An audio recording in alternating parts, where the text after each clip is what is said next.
Halo, selamat pagi, siang, sore, malam untuk anak-anak di Cafe 1. Setelah kemarin kita belajar tentang pamflet dan leaflet dan juga ada brosur, poster juga. Maka untuk pertemuan berikutnya kita akan mengcombine semuanya. Jadi antara brosur dan lain sebagainya menjadi satu kesatuan yang biasa kita sebut sebagai company profile dan stationery set. Dua hal ini biasanya digunakan perusahaan untuk membranding atau memberikan identitas pada perusahaan melalui apa yang dia komunikasikan dalam kesehariannya. Misalkan ketika kita ketemu dengan klien, misalkan memberikan kartu nama, nah itu biasanya senada dengan logo yang digunakan, kemudian juga senada dengan warna-warna yang digunakan, kemudian bentuk yang digunakan juga biasanya senada. Senada ini yang gimana sih? Senada ini yang memiliki identitas brand yang konsisten. Jadi ketika menggunakan warna biru, ya menggunakan warna biru. Misalkan Coca-Cola menggunakan warna Coke-nya dia, cuknya dia, warna minumannya dia berwarna coklat, ya identitas itu yang dibawa dengan identitas kuatnya berwarna merah. Nah, kenapa hal ini penting untuk diketahui? Karena ini merupakan teknis yang paling mendasar ketika memberikan proyek kepada klien. Jadi gini, apabila kita ingin mendapatkan sebuah proyek yang besar ataupun proyek yang tidak abal-abal lah, memiliki filosofi yang dalam, biasanya mereka akan melihat bagaimana karya-karya porto kita. Apabila porto kita itu proyeknya itu hanya kisaran 1-2 proyek saja, biasanya klien akan kok gini ya gitu. Jadi belum memiliki reputasi.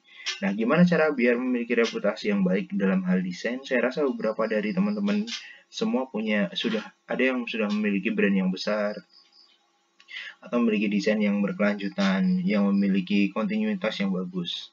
Tapi banyak juga yang tidak atau masih belajar untuk mencapai titik itu. Nggak masalah. Yang penting kita hari ini belajar tentang company profile dan stationery set. Kita mulai. Company profile adalah merupakan bagian dari identitas korporat.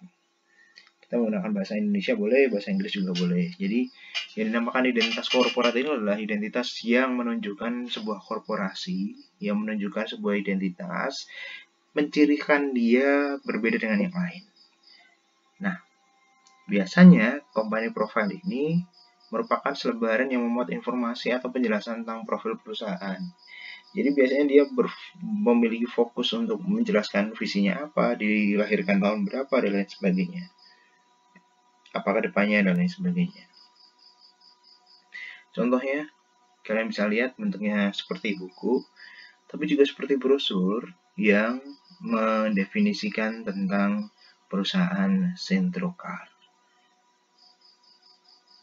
Informasi dalam company profile ditulis dalam bahasa yang ringkas agar mudah dipahami dan dalam waktu yang singkat. Jadi kuncinya adalah jangan terlalu banyak memberikan informasi yang bertele-tele. Jadi to poin aja, misalkan visi dia apa, kemudian semangat dia seperti apa, dan itu ditunjukkan dari warna yang digunakan. Coba kalian perhatikan.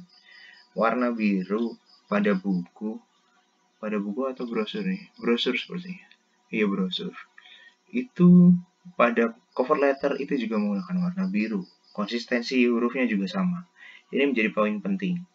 Artinya ketika kalian membuat sebuah desain untuk company profile sekalipun, itu mau tidak mau harus mengikuti bagaimana identitas perusahaan itu digunakan di masyarakat. Biasanya kalau yang sudah project lanjutan sih enak. Cuman kalau project awal ini yang perlu nanti kalian pelajari di DKV 2 tentang membuat proses desain dari logo sampai identitas yang paling menyebar ke masyarakat. Nah, sedangkan station riset merupakan hal pertama yang menunjukkan identitasmu. Station riset biasanya berisi perangkat bisnis administratif seperti yang sudah saya bilang di awal tadi, kartu nama, kop surat, ID card pegawai, amplop, sebenarnya masih ada pulpen, map, dan lain sebagainya. Tapi hal-hal itu akan sangat berkaitan dengan administrasi yang gunakan oleh perusahaan. Kita tidak bisa memaksakan administrasi itu harus berupa selebaran kertas yang berupa fisik, karena zaman kita kan sudah berubah, sangat berubah, bahkan dengan tanda tangan pun sekarang menjadi online, dan proof yang maksudnya dengan bukti-bukti yang kuat bahwa itu adalah tanda tangan kita. Nah, stationery set ini juga sekurang-kurangnya atau bisa mengikuti zamannya. Jadi ini biasanya merupakan kit pertama atau hal pertama yang biasa disentuh oleh desainer. Layaknya teman-teman sekarang yang baru belajar, yang sudah terbang baik kan gitu kan. Nah, bisa bentuknya kayak gini. Untuk setelah ini saya akan memberikan contoh, jadi silahkan nanti diulang-ulang atau kalian bisa pause. Ada business card atau kartu nama, bentuknya kayak gini, yang memiliki fungsi untuk mewakili perusahaan, tahu sendiri, untuk menjalin relasi dan lain sebagainya. Kemudian standarnya adalah ukurannya 9 x 55 cm. Boleh dibuat dalam ukuran berbeda, namun harus dipertimbangkan keterbacaannya. Ingat, keterbacaan ini hanya bisa di-proof atau bisa dibuktikan dengan kalian ngeprint di printer. Coba print aja, kekecilan enggak gitu. Dan penyimpanannya tidak terlalu besar jika dimasukkan dalam dompet atau card holder. Unsur yang ada biasanya ada logo, nama orangnya jelas, kemudian jabatannya apa, alamat telepon, fake email, dan lain sebagainya. Elemen layoutnya ini yang penting untuk diperhatikan. Logo ini menjadi fokus utama. Tipografi juga digunakan harus sesuai dengan konstruksi branding yang ada pada perusahaannya. Warna juga harus warna korporat atau mau sesuai dengan konten. Jadi ada misalkan festival musik, dia menggait misalkan BCA kan nggak mungkin memaksakan warna birunya untuk musik tersebut, kecuali kalau acara itu dari BCA kan gitu kan. Nah, itulah yang dimaksud dengan sesuai konten. Graphic style, lihat MCI atau Manual Corporate Identity, atau biasa nanti di DKV2 disebut sebagai grafik standar manual, atau berkreasi namun inline dengan identitas visual yang ada pada logo, yang ada pada media atau aplikasi, misalkan logo. Yang harus diperhatikan masih sama tentang ukuran huruf, yang saya berkali-kali bilang bahwa gunakan huruf maksimal 2 type. Itu maksimal, kalau bisa kurang mah lebih bagus. Kemudian clarity-nya, kejelasannya, kontrasnya, itu akan berhubungan dengan keterbacaan. Ini prinsip kesatuan juga penting. Jadi kalian nggak mungkin kan membuat identitas itu tidak konsisten, tidak menyatu elemen-elemen desainnya. Kemudian proximity, kedekatannya. Kejelasan, bisa kalian baca, huruf harus jelas, clear. Hindari grafik style yang mengganggu terbacaan. Ukuran huruf disesuaikan dengan media dan keterbacaan. Kontras, prinsip teks dengan teks belakang harus kontras agar terbaca, benar lagi, keterbacaan lagi. Kesatuan elemen desain yang ada harus menyatu, jelas. Kalau kalian nggak ingin menyatu ya nggak bisa. Proximity, kedekatan hubungan, jadi apa yang berhubungan dengan grup visual tersebut, misalkan menggunakan kotak temanya, ya gunakan tema-tema kotak, jangan kotak menggunakan tema-tema dekoratif, nah itu akan sulit. Nah, misal nama dan jabatan disusun berdekatan, sedangkan alamat disusun berdekatan dengan telepon, fake email. Ini contoh yang lain. Bisa kalian lihat contohnya, letterhead. Nah, biasanya kayak gini bentuknya.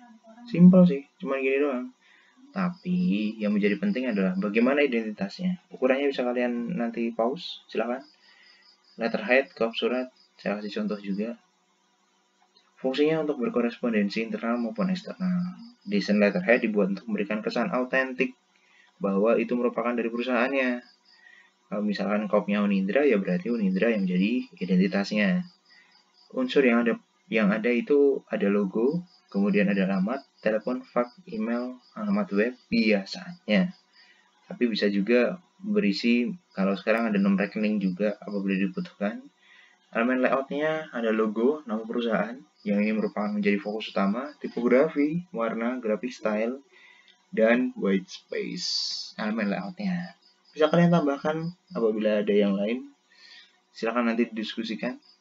Ya, yang harus diperhatikan masih sama, clarity, kontras, kesatuan, proximity ditambah dengan white space atau yang disebut sebagai ruang kosong dalam bahasa Indonesia, di mana merupakan usaha untuk menyisihkan ruang yang besar untuk teks. Jenis kertas juga perlu dipertimbangkan, kualitas, gaya, warna kertas sesuai dengan brand atau konsep yang diangkat. Ingat bahwa mendesain itu kan merencanakan. Jadi kalau kalian ngebuat ini ya direncanakan dengan baik. Itu. Bisa kalian lihat penerapan DKV salah satunya ada pada konsep kreatif yang menyajikan desain stationery. Bisa jadi satu. Maka ini akan menjadi tugas berikutnya. Kita buat desain stationery. Dari poster, dari identitas. Yang mampu menghubungkan identitas perusahaan agar menampilkan kesatuan persepsi atas makna yang coba dikomunikasikan melalui visual. Ini saran-sarannya, hindari permainan shape yang keras seperti pada contoh di bawah ini. Gunain kayak gini, Masya Allah. Envelope, surat, bisa kalian lihat bentuk suratnya sebagai pelindung letterhead. Standarnya kalian juga bisa lihat ukurannya. Nah, bisa juga untuk amplop ini bisa berukuran besar. Penempatan dokumen yang tidak boleh dilipat, misalkan. Unsur yang sama seperti letterhead. Ada logo, nama perusahaan, tipografi, warna, graphic style, white space, terutama untuk perangko dan alamat tujuan. Yang harus diperhatikan adalah sama sih, clarity, kontras, kesatuan, proximity, white space, penempatan elemen layout. Kalau disatukan jadinya kayak gini. Asik kan? Asik lah. Bisa kalian pause kalau kalian mau. Saya akan berikan contoh hasil karya dari kakak tingkat kalian. Yang mana sebenarnya itu mata kuliah untuk DKV 2. Seperti ini. Ini kop surat. Ini kartu nama. Kemudian amplop juga bisa. Stand banner. Tas belanja. T-shirt. Souvenir. Termasuk di dalamnya ada buku catatan atau stationery. Ada merchandising. Mug, pin. Kemudian ada tampilan iklan elektronik. Atau kemarin kita di DKV 3 itu ngobrolin UI UX, user interface. Gitu. Oke. Kita lihat satunya contohnya. Penerapan logonya juga sama, kop perusahaan. Biasanya saya akan menyuruh untuk menggunakan ukuran. Kemudian juga ada kartu nama. Ini akan sangat bergantung pada konsep yang akan diangkat. Jilbabmu ini salah satu brand yang kemarin cukup bagus dalam asistensi dan menyelesaikan. Termasuk hampir tipenya dia hampir nggak ada. Ada stempel juga. Kemudian ada kemasan produk. Karena ini jualan jilbab. Tas belanja. Kalender. Ada souvenir. Gelas pin. Kemudian ada responsive website. Atau ini bisa disebut sebagai UI, user interface. Sama. Sosial media. Begitu teman-teman di DKV 1. Minggu ini saya tidak akan memberikan tugas banyak-banyak untuk minggu ini karena deadline-nya jadi minggu depan. Jadi minggu ini kita akan ngobrol lebih panjang. Hanya saja untuk kelas siang jam 1 hari Jumat saya ada agenda. Saya jadi pemateri, jadi mau nggak mau harus meliburkan atau seenggaknya memundurkan jam. Mari kita diskusi nanti di kelas. Silakan untuk mau ngobrol-ngobrol bagaimana caranya, nanti akan saya fasilitasi selama jam pelajaran. Thank you, kelas. Assalamualaikum.